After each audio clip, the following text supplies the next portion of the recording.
U MLA ke VPP na nongkram ba Ardent mela Basaiawmoit mentah kesengi ula Wanrah raka 0 hour notice hayeng dor bar thawaan ke jela hakabaya day bat kajing pentrekam ya ke NST water supply scheme haba Wanrah ya ke nikaman u MLA ula ong ba kanikam day tang na kabenta ka tender ndrega day na kabenta kamang pisa ba praspa san phoklur ka pisa pat ba bat kajing tit khri jang ka sarkar jela ban pentikna ba man ka shitengka la penlut hakarukam ka ba khoj bat ka ba shai allowing me to raise this 0 hour notice.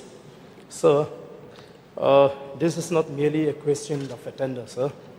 It is a question of rupees 850 crore of public money and of the government's responsibility to ensure that every rupee is spent transparently, economically, and in the best interest of the people.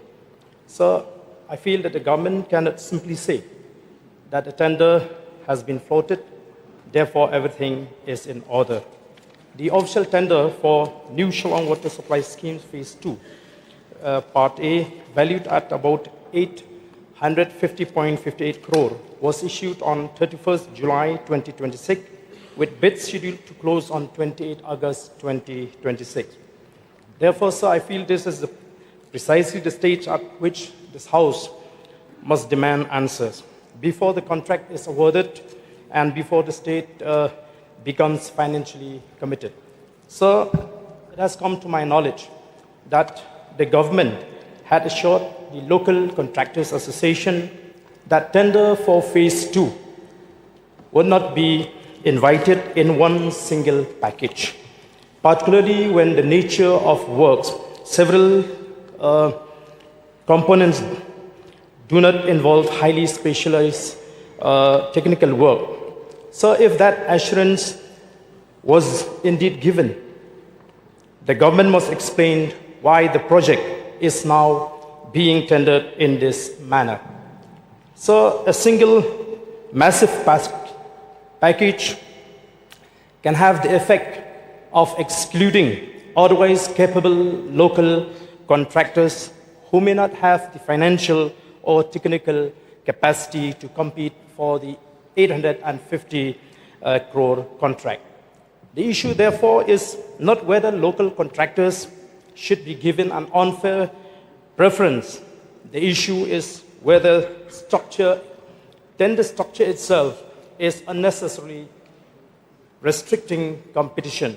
So, Madam, therefore, I would like to seek clear answer from the Honorable Minister. First, what is the detailed project cost and the complete bill of quantities? Second, has phase 1 been completed satisfactorily, and is it presently delivering the water supply for which it was designed? Third, what is the precise justification for undertaking phase 2 at a cost of approximately 850 crore? Fourth, why has the project been packaged in this manner? Why were the works not divided into smaller, technically appropriate and geographically viable packages? Fifth, how many Meghalaya-based contractors are actually eligible and financially capable of participating in the entire package? Sixth, what steps has the government taken to ensure genuine and meaningful participation of competent local contractors? Seven, what safeguards have been put in place to ensure that the tender process produces genuine participation and the best value for public money? Madam, there's another serious financial question which cannot be ignored.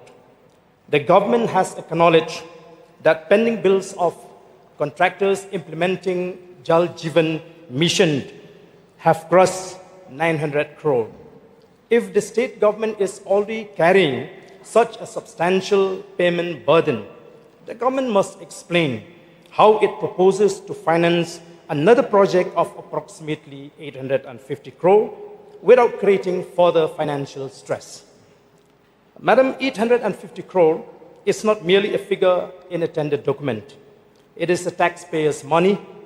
Every rupee must be justified. Every process must be transparent.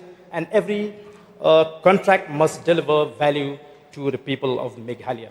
I therefore urge the government to place before this August House the detailed project report, BOQ, the Phase 1 expenditure and performance details, the justification for the present tender structure, the financial plan and funding pattern for Phase 2 before the contract is finally awarded.